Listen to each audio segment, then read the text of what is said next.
Okay, welcome back to my Let's Play. I get my playthrough with commentary, if you want to call it a Let's Play, of Bloodborne on PS4, the lore edition, where I get to sit here and ramble on and on for roughly an hour about the lore of the game and just ask myself questions over and over, hoping that I can answer them someday, and I won't be able to. Yeah, so I went ahead and I did the old Yarnum stuff on my own. Just, I guess, you know, it's not really a playthrough, I guess. I didn't. There were like, I want to get to the really mythos type stuff, so. I don't want to just clog up the videos with all the crap before that. But let's see. I got some new items. I think beast blood pellets formed a coagulated beast blood banned by the healing church due to their unclear origin. Grants a spurt of beasthood.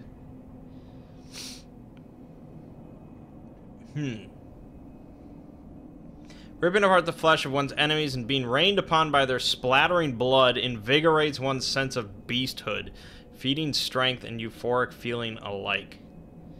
One's sense of beasthood. Interesting. I don't think I read Fire Paper. Maybe I did. Okay. I think I read that. I'm sure I read most of this stuff. Ritual blood. One of the basic ingredients used to satiate a holy chalice is this incoagulable blood. When all is melted in blood, all is reborn. That just seems like they thought, oh, that sounds cool. Just put it in there. It's a cool sentence. I don't know how much you can really read into that.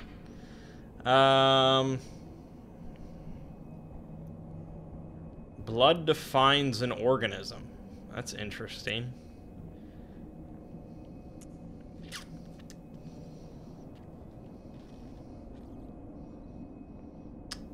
Night of the hunt is long and unchanging.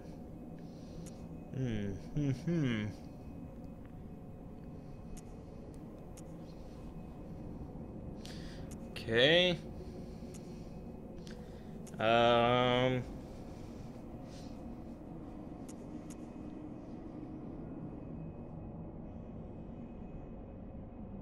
Some hunters place an emphasis on form. For them, formality, beauty, and justice are the very essence of our humanity and precisely what keeps hunters from becoming something else.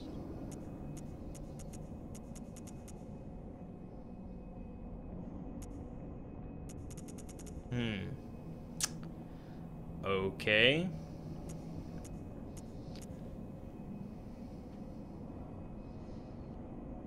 Let the chalice reveal the tomb of the gods. Let blood be the hunter's nourishment. And let ye partake in communion. Okay. That's cool. I think it's this way, right? No, it was the other way. Shit. We'll get it eventually. There you go.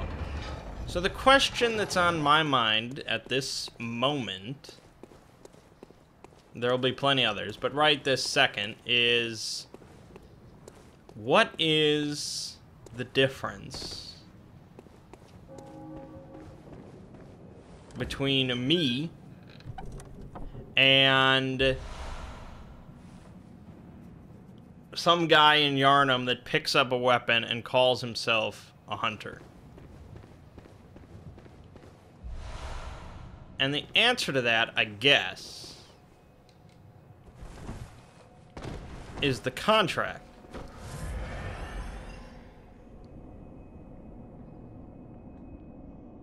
And who gave us the contract? Well, the blood minister. But why would a blood minister, you know, basically that's like, you know, a nurse or something. why would he be in charge of a hunting contract for beasts? That seems like two completely different fields that would not be connected at all. Right?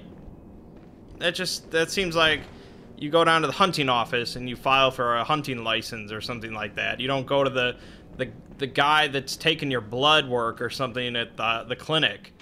And he's like, oh yeah, you know what? I also deal in hunting license if you're interested. Like, no, that's a real shady guy. You don't go near that dude. And yet,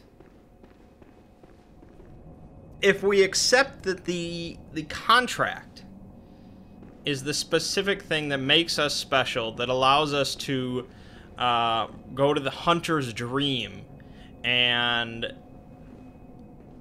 you know, allows us to continually revive and dream and relive, you know, these experiences and blah, it makes us unique. It makes us a moon-scented hunter, or a pale-blood hunter, whatever you want to call it.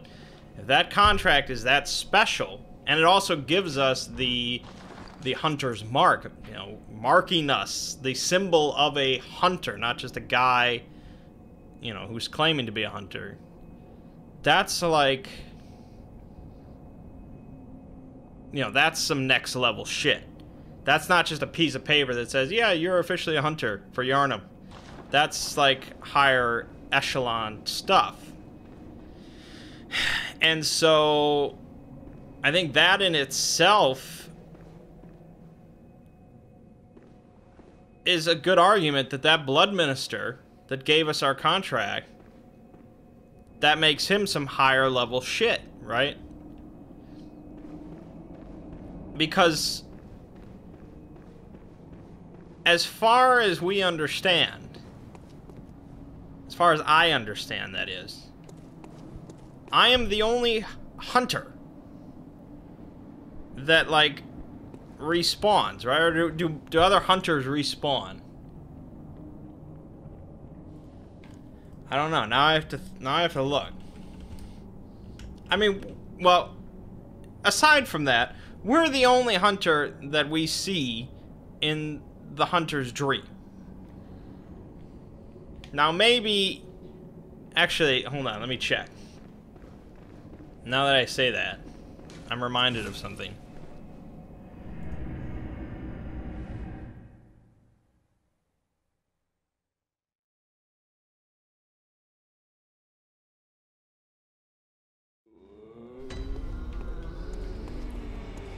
Right, that's okay. Alright, so you see all these other trees, but they're just there's not like other hunters' dreams on top of all those trees. Like, this is the one hunter's dream. I don't know the significance of the trees. I'd like to have binoculars. I haven't picked those up yet. Unless somebody's discussed it. But let me see.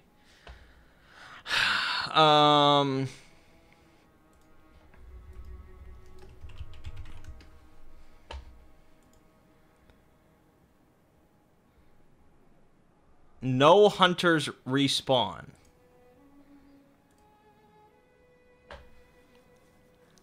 Yeah. So, you know, none of the, like, other hunters that you encounter that are, like, you know, they're clearly, like, experienced hunters. They're not just, like, the common guy. Like, they are using hunters' weaponry, hunters' tactics, things like that. None of them respawn within Yharnam or the Nightmare or whatever. None of them respawn. You are the only hunter that respawns on this specific night. But since, you know,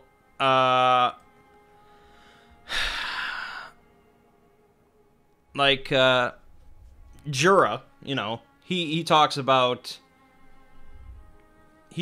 dreaming. And, you know, he asks us if we're still having dreams and things like that. If we're having dreams. And Eileen eventually talks about, you know, that at one point she says, "No more dreams for me. This is my last chance."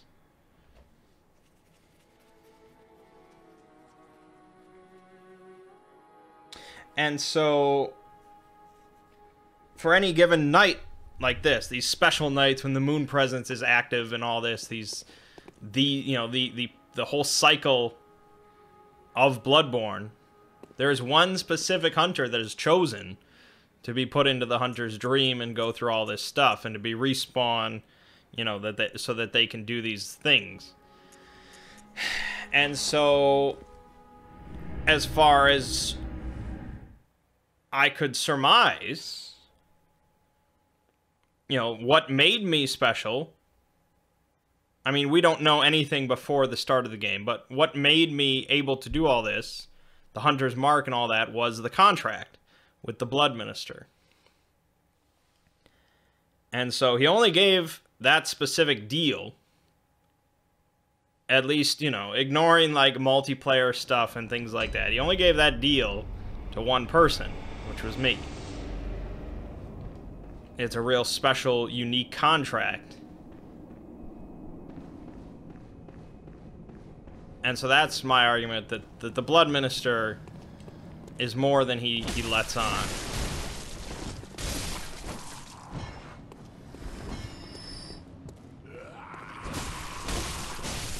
As I said, he's the catalyst for all of your endeavors here. He is the instigator, you might say, for your character to do what he's doing. Which, I mean, within the course of the story, no other individual has as much impact on the plot as you do.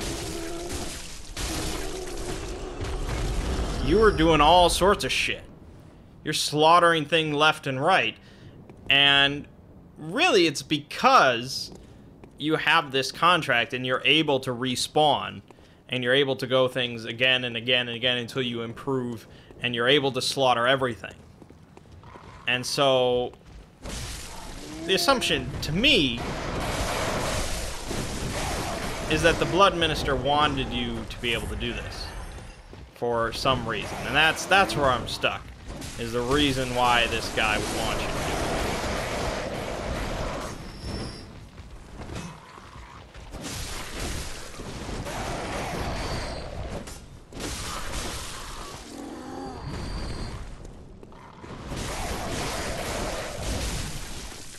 And I guess, if you were thinking optimistically, positively, you would say he wants you to do this so you can end the night. You can end this horrible beast plague for tonight. And I think there's a note that I've not read that talks about how to end the beast scourge. Or the beast plague or something like that. I don't remember where it is or what exactly it says. But the reason that I'm just sweating all that is because, Nyarlathotep is my favorite mythos entity. And I just like the theory of the Blood Minister being Nyarlathotep.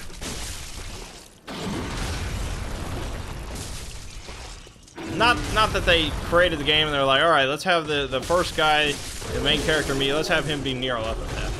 But, I mean, it just really seems like there's more to that guy than just being, oh yeah, he's another Blood Minister.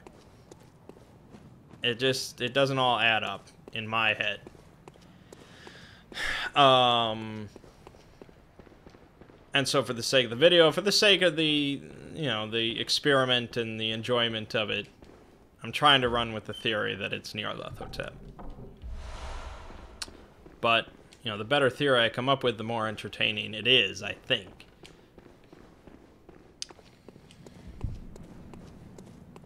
Let me just see if there's, like, a list of notes or something.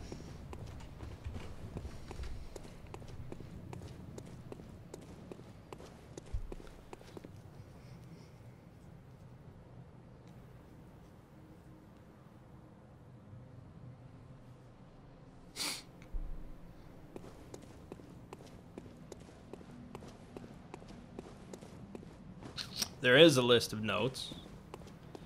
Oh yeah, it says, oh yeah, I read that one. That was inside the hunter's dream. It said, to escape this dreadful hunter's dream, halt the source of the spreading scourge of beasts, lest the night carry on forever.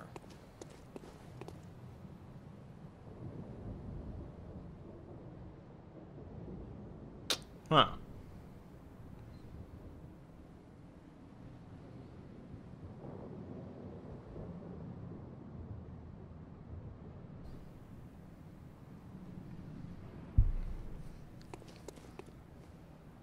Huh. But how exactly does one halt the source of the spreading scourge of beasts? The source of the scourge of beasts is, well, really, the moon presence. I think I was supposed to talk to somebody, right? I think I was supposed to talk to Eileen.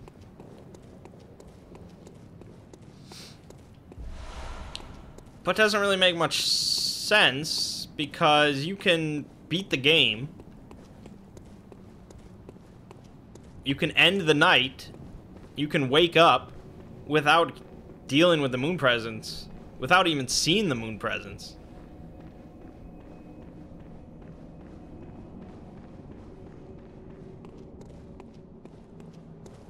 I guess she's not here. I don't remember what the trigger for that was. Am I supposed to go up this? Do I have to go up that side area?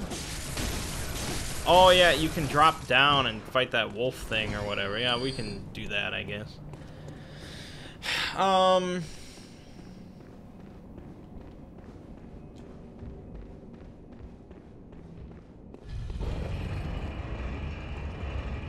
So really, the condition that allows you to finish the game, you know, without fighting Gehrman or doing anything, the condition that allows you to end the night, at least as far as the game is concerned, is killing Marigo's wet nurse. Right?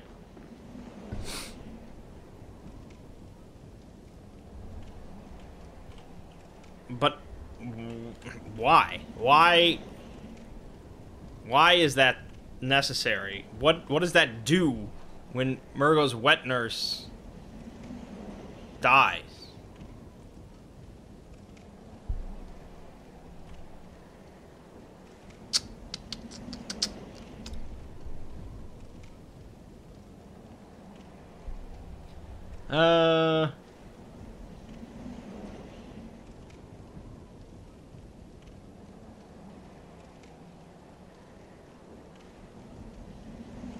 I mean, what is...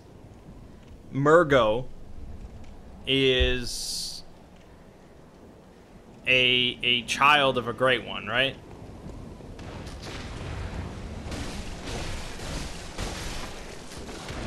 Because she does drop after the fight. You know, you do get the umbilical cord,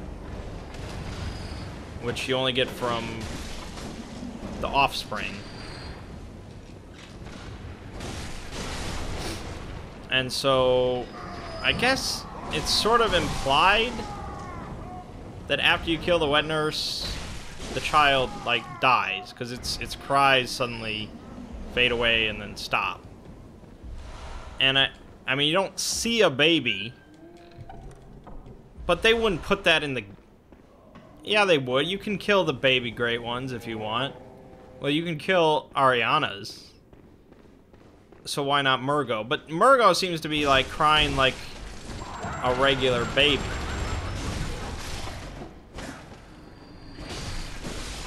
Whereas Ariana's baby is real fucked up.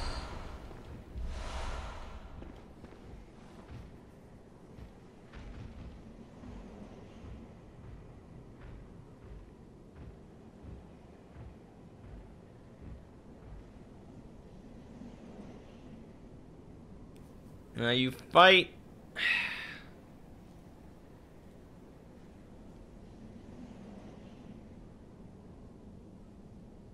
After feeding her, you can also go back to the direction you entered. Queen Yarnum, who was previously sobbing, will bow her head in thanks and vanish.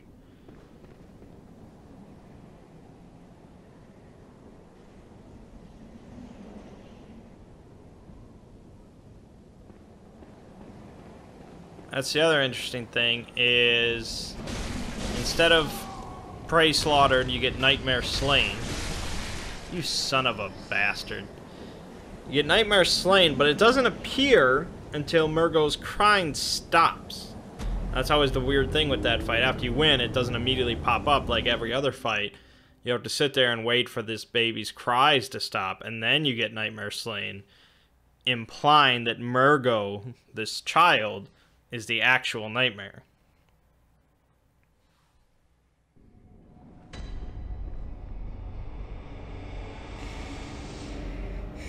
But, ugh, that's just...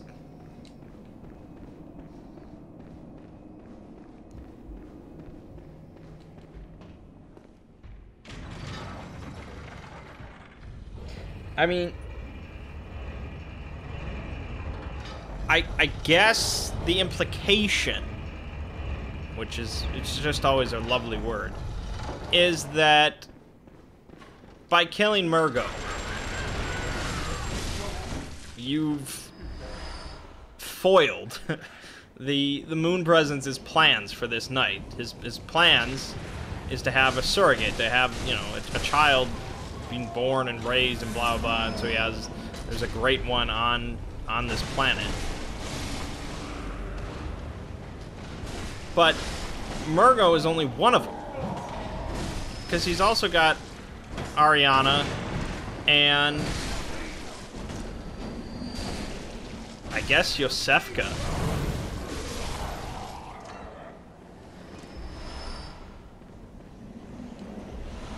And you can easily ignore Yosefka and Ariana and just worry about Murgo, and then the game can be over. So I don't know if that adds up either. Jesus.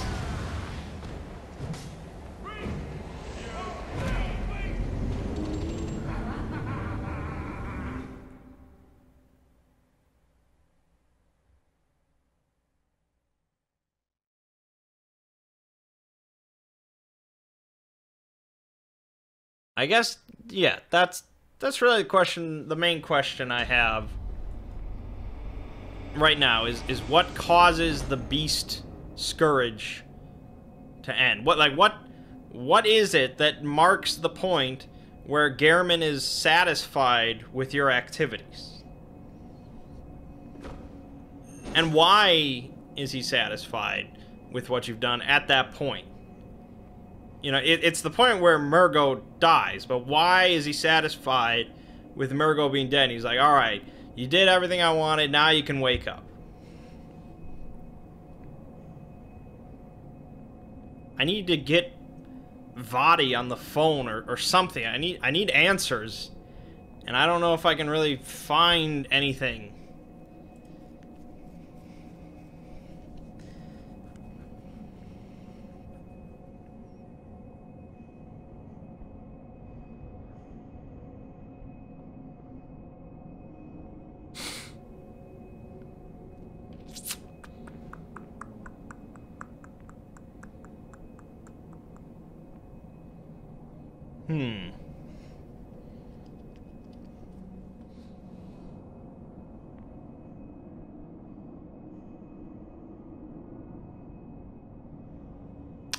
Yeah, I'm just reading.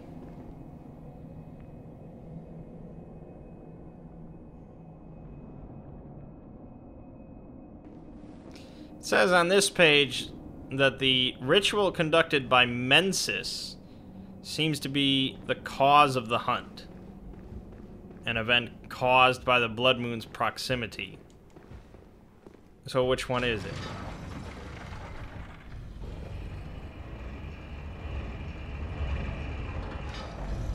Well, then you're getting into the whole school of Mensis thing.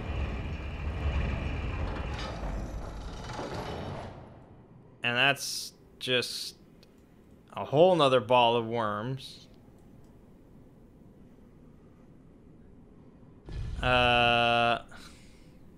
Shit. I've started writing the script for the video just because I know it's gonna take me a long time. So I'm just going over like the groundwork for the plot of the game. I don't have to go in great detail for the plot of the game. It's just for people that have never played it or never finished it. So, but, oh, Jesus. Now that I'm working on that, I really got to start nailing down some of these answers.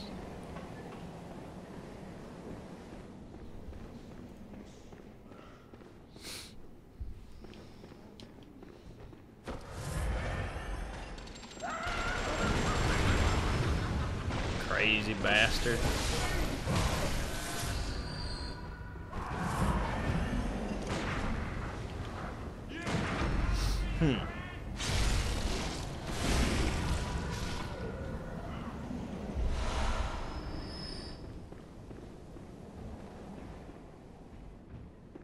So, the School of Mentis was founded by former students of Bergenworth and some tomb prospectors.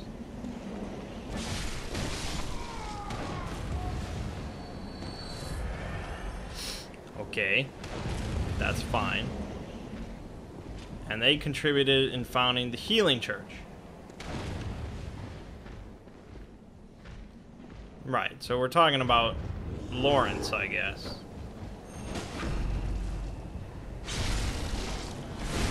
Because Willem said, "Fear the old blood," and Lawrence was like, "That's cool, bro." I guess. And that's how the church got started. And then they found a Britas. So they found a Britas after the Healing Church was founded?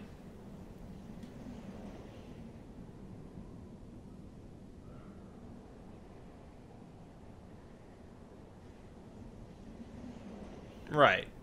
Which means that Abritas can't be the source of the blood. The Healing Church wouldn't exist without the blood. So if they had found her after that, then what the hell is Abritas?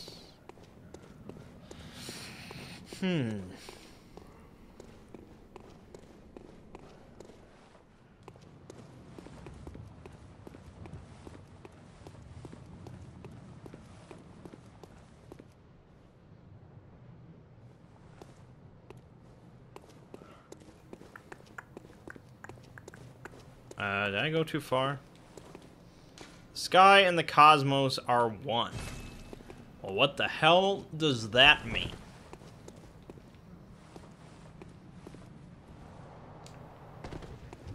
Like, really, what the hell does that mean?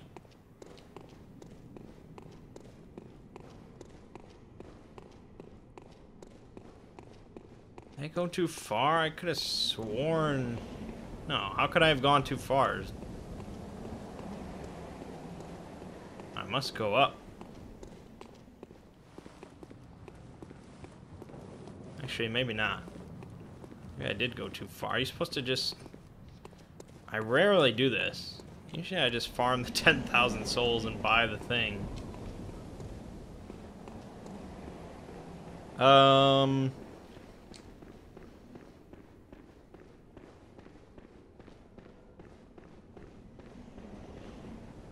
So the choir successfully created the celestial emissary so that they could communicate with the Britas. And they focused on the cosmos. And they formed an orphanage to use children for their research. Okay.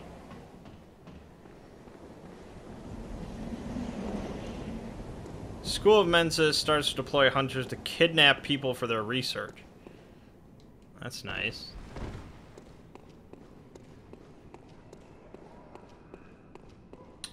Let's try to get into the workshop. Usually I fuck this up. Oh, that's a big... Oh, God. Alright.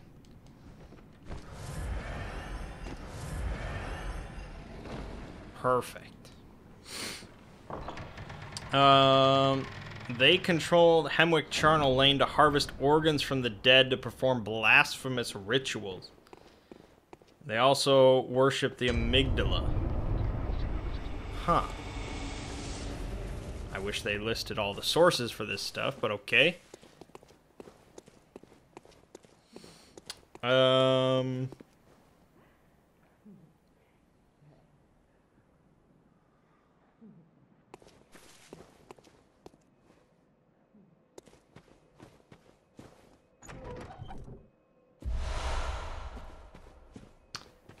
Let me just pick up everything and then we'll read it all.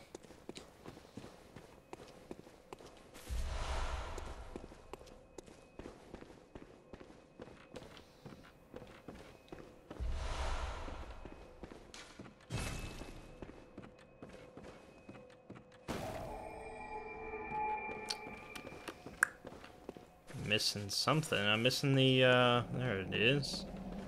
That's it. I think that's it.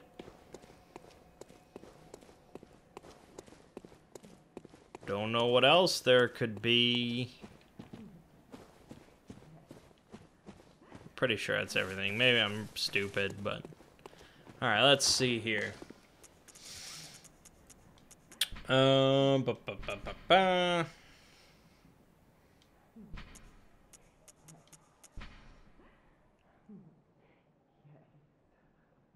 Right, so I already talked about this. Where it precipitated the encounter with the Pale Moon.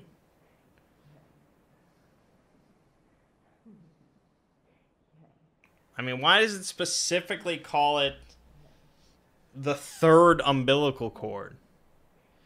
I mean, the title is 1/3 of umbilical cord.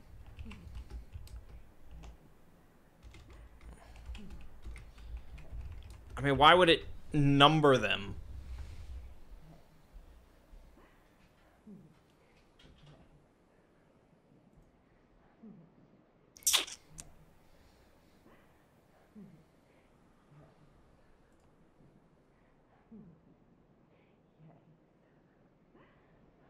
I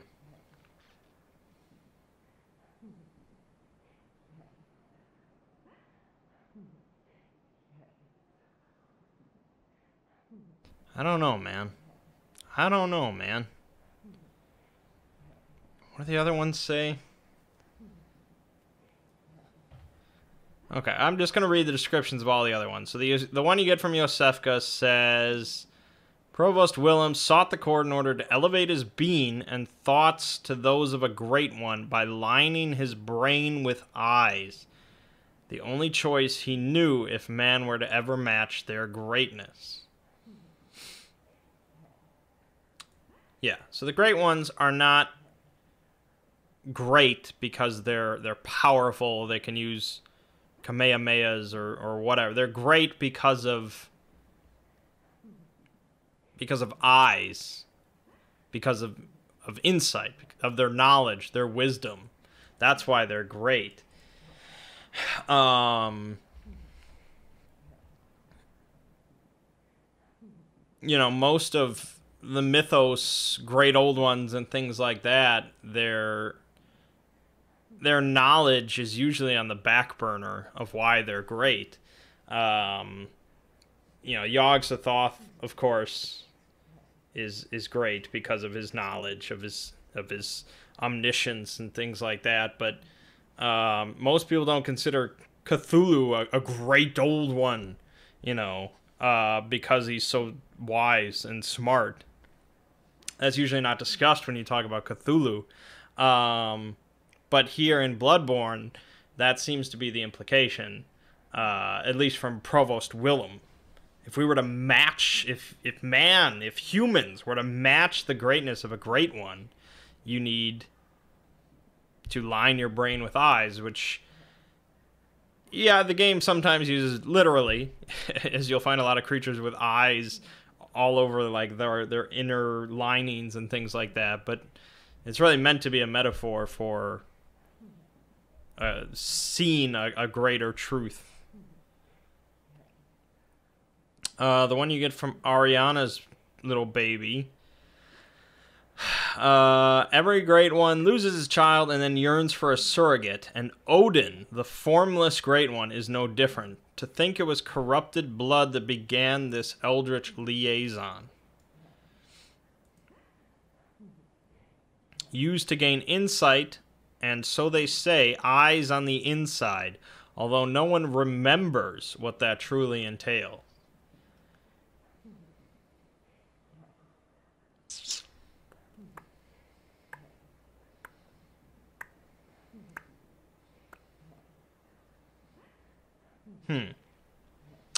Okay.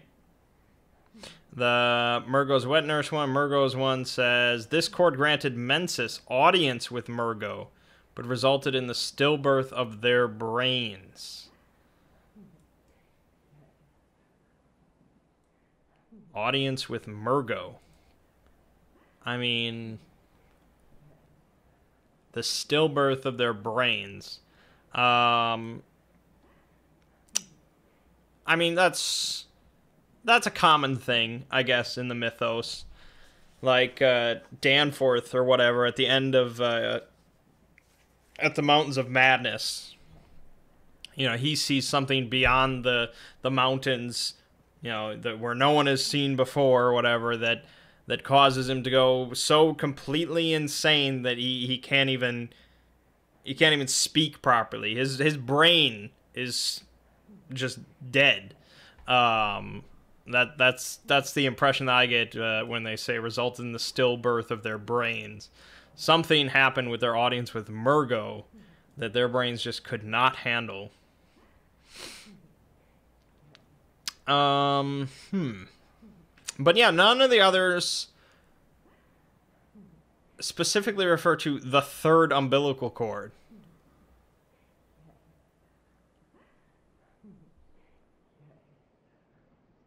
I don't know if that's just like a shorthand. Like, the third and a third. Like, if they said a third umbilical cord, that would make a bit more sense. Like, yeah, it's a third of an umbilical cord, but this is the third umbilical. I don't know. That throws me off a little bit.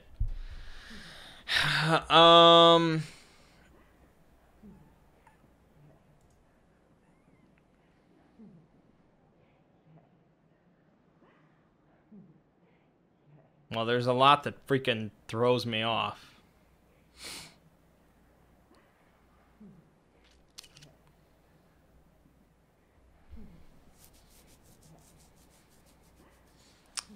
Oh,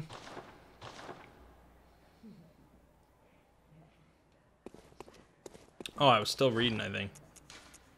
The old hunter Bone said that he was an apprentice, old hunter to old Garriman, and a practitioner of the art of quickening. The quickening!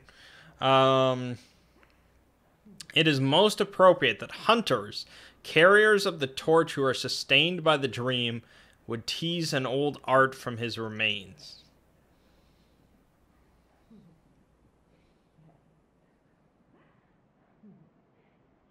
From his remains.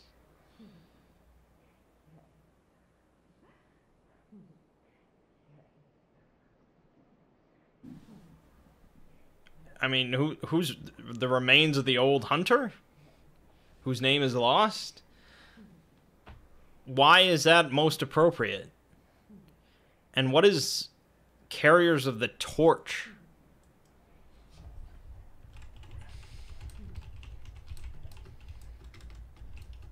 I mean, I guess that could be like a metaphor, since fire is commonly used by hunters to fight beasts.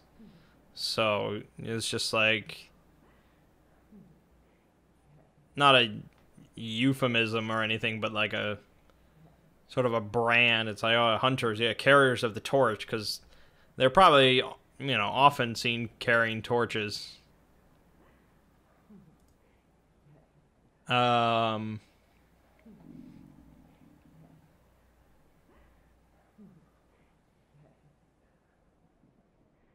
Now, they suggest that the old hunter is Lady Maria.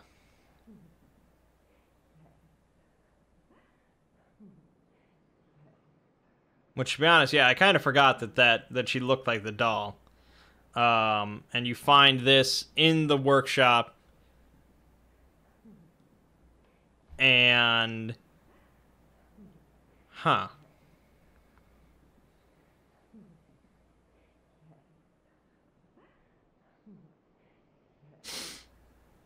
But it says here he. But... I guess that's you're just assuming a gender, I guess. Oh, they even mention that here. The Japanese text doesn't make any gender reference at all. Yeah, Japanese is usually just better with that kind of stuff. And in English, they're just always throwing around he's and stuff. Okay, well then that works, I guess.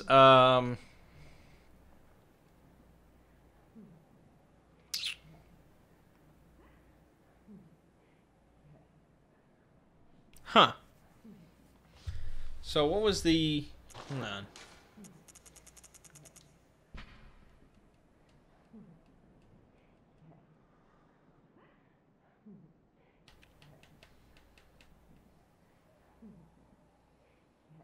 Precipitated the encounter with the pale moon. It's just kind of odd language.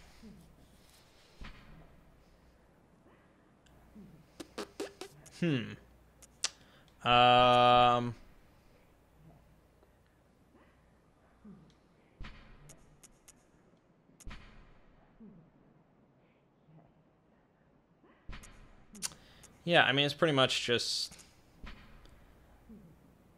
Deep love for the doll can be surmised by the fine craftsmanship of this article, and the care with which it was kept. Borderlines on mania, and exudes a slight warmth. That's what they all say. Oh, and then we didn't read the runes. Secret symbol left by Carol, runesmith of Bergenworth. The Great One, Odin, lacking form, exists only in voice, and is symbolized by this rune. Those who memorize enjoy a large supply of quicksilver bullets. Human or no, the oozing blood is a medium of the highest grade, and the essence of the formless Great One, Odin. Both Odin and his inadvertent worshippers surreptitiously seek the precious blood. Inadvertent worshippers.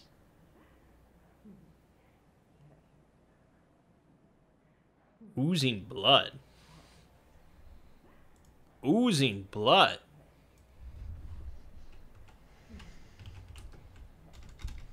Well, not see. I just have to Google like everything.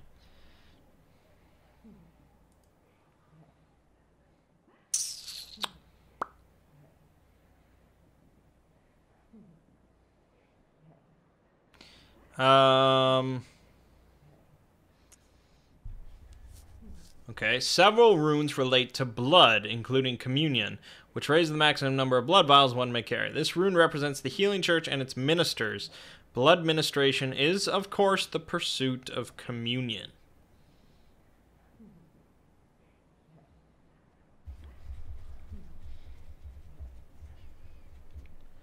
Is it? Is it the pursuit of communion?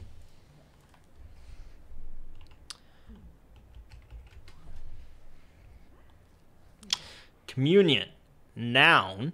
The sharing or exchanging of intimate thoughts and feelings, especially when the exchange is on a mental or spiritual level.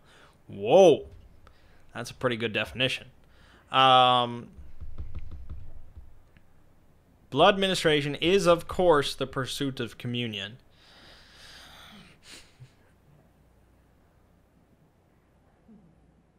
So it's the pursuit of the sharing or exchanging of intimate thoughts and feelings. With who? Well, with the Great Ones. But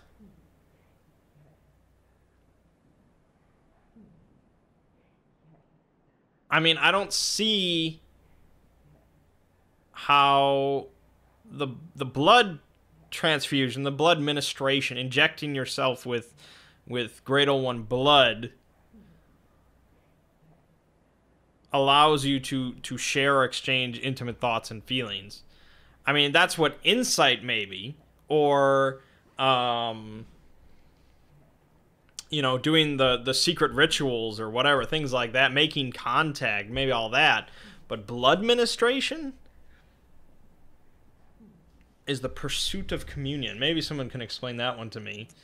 But we still didn't get the answer about the oozing blood.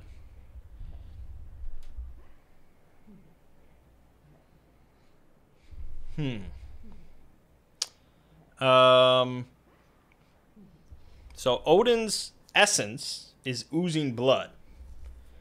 I'm trying to think if the oozing part is important at all. Or if it's just, if you take out the oozing part, it says human or no, blood is a medium of the highest grade, and the essence of the formless great one, Odin. Odin surreptitiously seeks the precious blood. Why is Odin seeking blood? Why would a great one care about blood?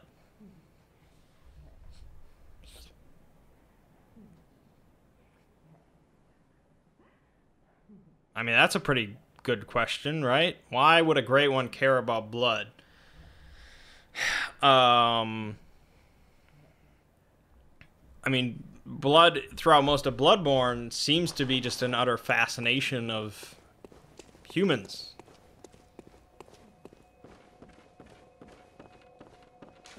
That's, I mean, really, that's part of the plot of the whole game is humans' obsession with this special blood, and the effects of it. So why would a great one, a formless great one like Odin, care about blood? I mean, it's his essence, but he's formless. I mean, I know Odin is one of the more mysterious elements of the entire game.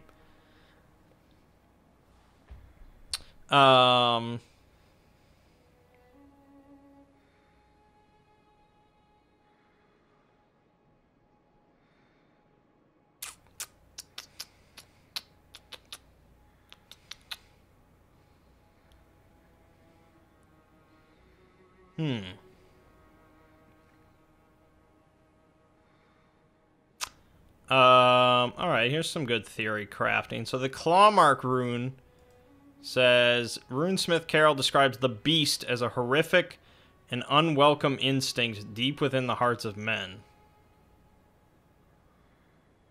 And Fire Paper is thought to cleanse impurity.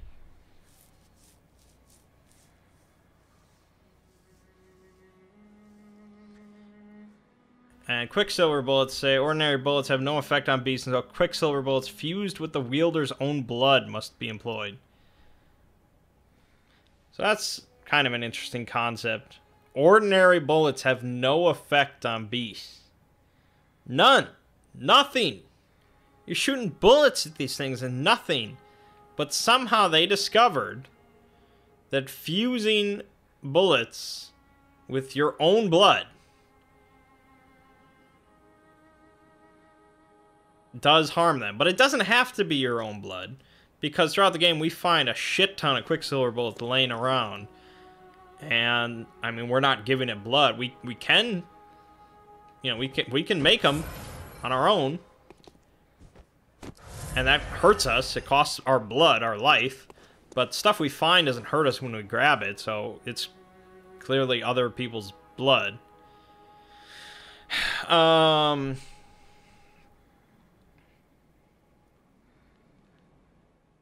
And so this guy is arguing that basically during, actually, well, if you watch the one of these cinematic trailers for the game, you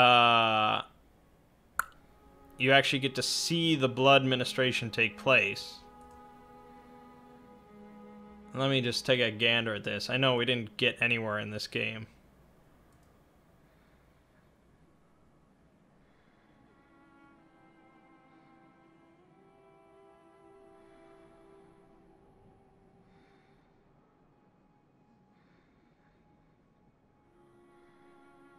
I mean, I'm not listening with audio, so I don't know if that's actually your blood ministration. Anyways, he's arguing that during that cinematic trailer, you see your blood I guess it could be anybody's transfusion. It doesn't really have to be yours. But your own blood is mixed with a pale liquid. And he's assuming that this transfusion you're giving is pale blood. And then when the beast tries to get you, or whatever, he's burned. And he's calling that a symbolic of the hunter's impurity.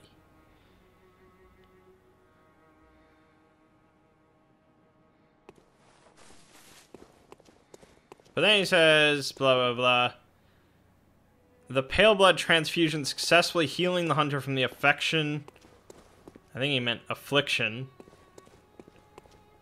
Of the scourge of the beast. But that would imply that anyone who gets blood transfusion is healed from the beast scourge, but it's the opposite. The majority of people that get transfused blood become beasts because of the moon presence. Except for us. And except for some other hunters.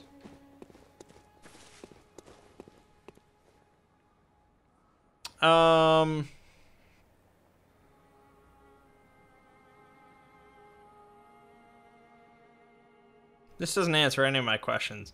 This is just bringing up all sorts of new ones.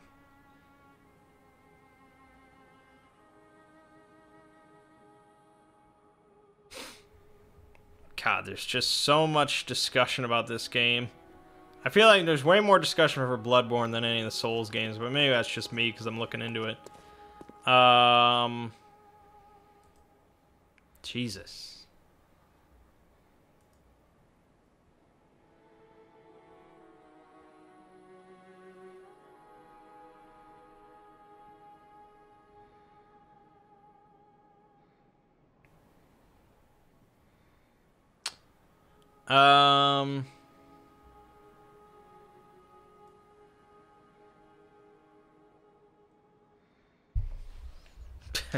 God, this is pretty much this playthrough. Is me just sort of reading half things and then just rambling the other half of the video. It's just the pursuit of communion. And blood is a medium of the highest grade. Odin surreptitiously seek the precious blood. Hold on. There's one other rune for Odin. Odin Writhe. A carol rune that transcribes inhuman sounds. Writhe sees a subtle mucus in the warmth of blood and acknowledges visceral attack as one of the darker hunter techniques. And then it repeats the human or no, oozing blood, blah, blah, blah.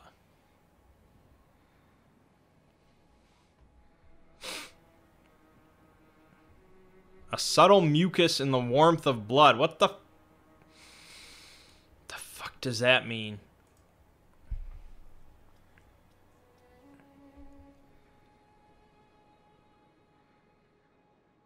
So, I mean, I guess if I want to wrap up here talking about Odin.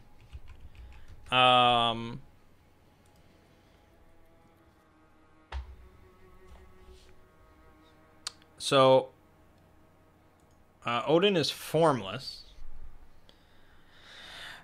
In the Cthulhu mythos, there are formless spawn, but that's really more like they lack a solid shape. They're more just like a conglomeration of ooze. So they have form. They're just amorphous. Much like Shoggoth, and we'll talk about Shoggoth much later. I don't even know if I'm going to get there. And so I don't know if any outer god or great old one could be described as formless. I mean, Yog-Sothoth is coterminous with all space and time. Which means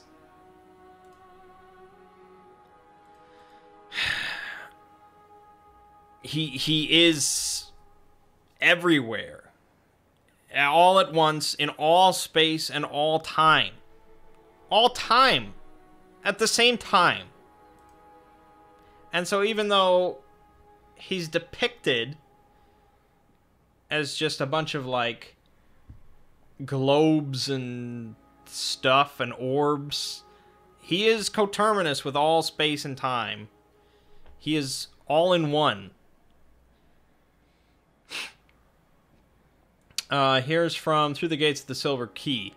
It was an all-in-one and one in all of limitless being and self. Not merely a thing of one space-time continuum, but allied to the ultimate animating essence of existence's whole unbounded sweep.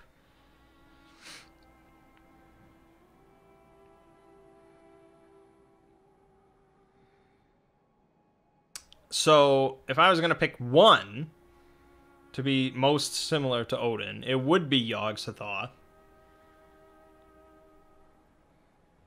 Since he doesn't usually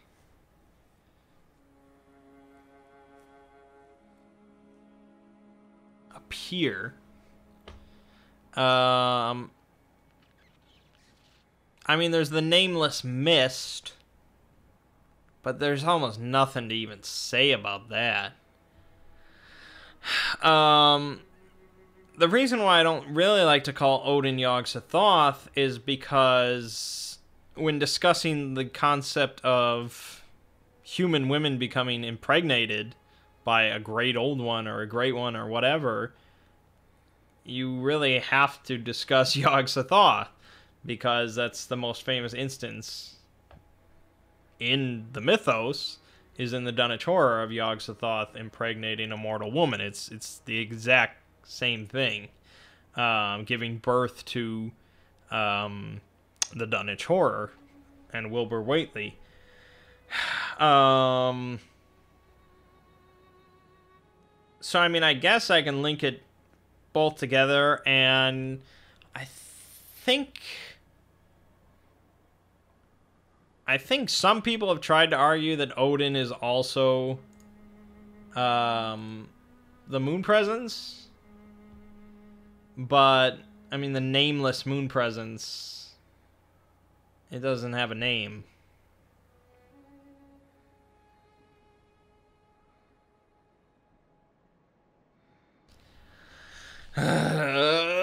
My brain discussing all this shit. I mean, I enjoy it. It's just, I wish I had someone sitting here next to me that knew all about Bloodborne, and I could just be like, hey, what about this, and what about this, and this, and this.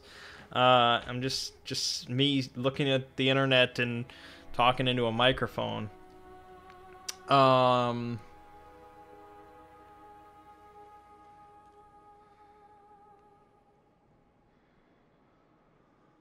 And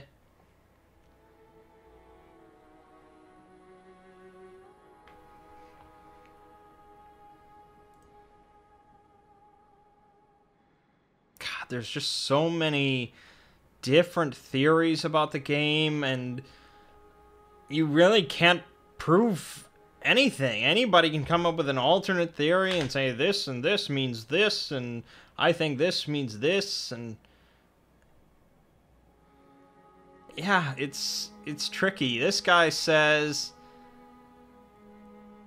that the moon presence is a grown-up version of the Great One infant that we become with the third ending, because it's all cyclical.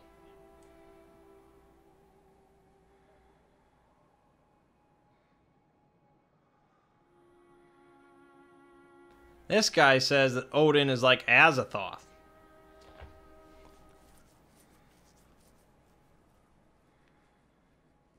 That seems like a further stretch to me.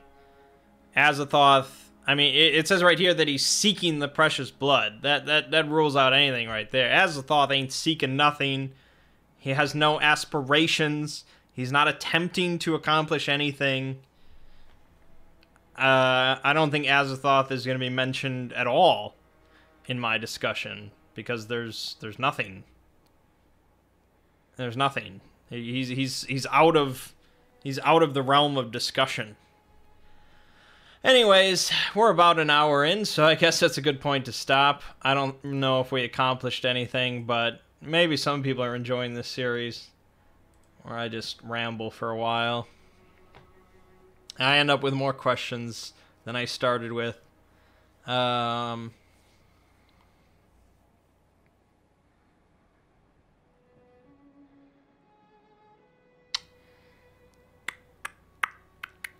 Oh, God.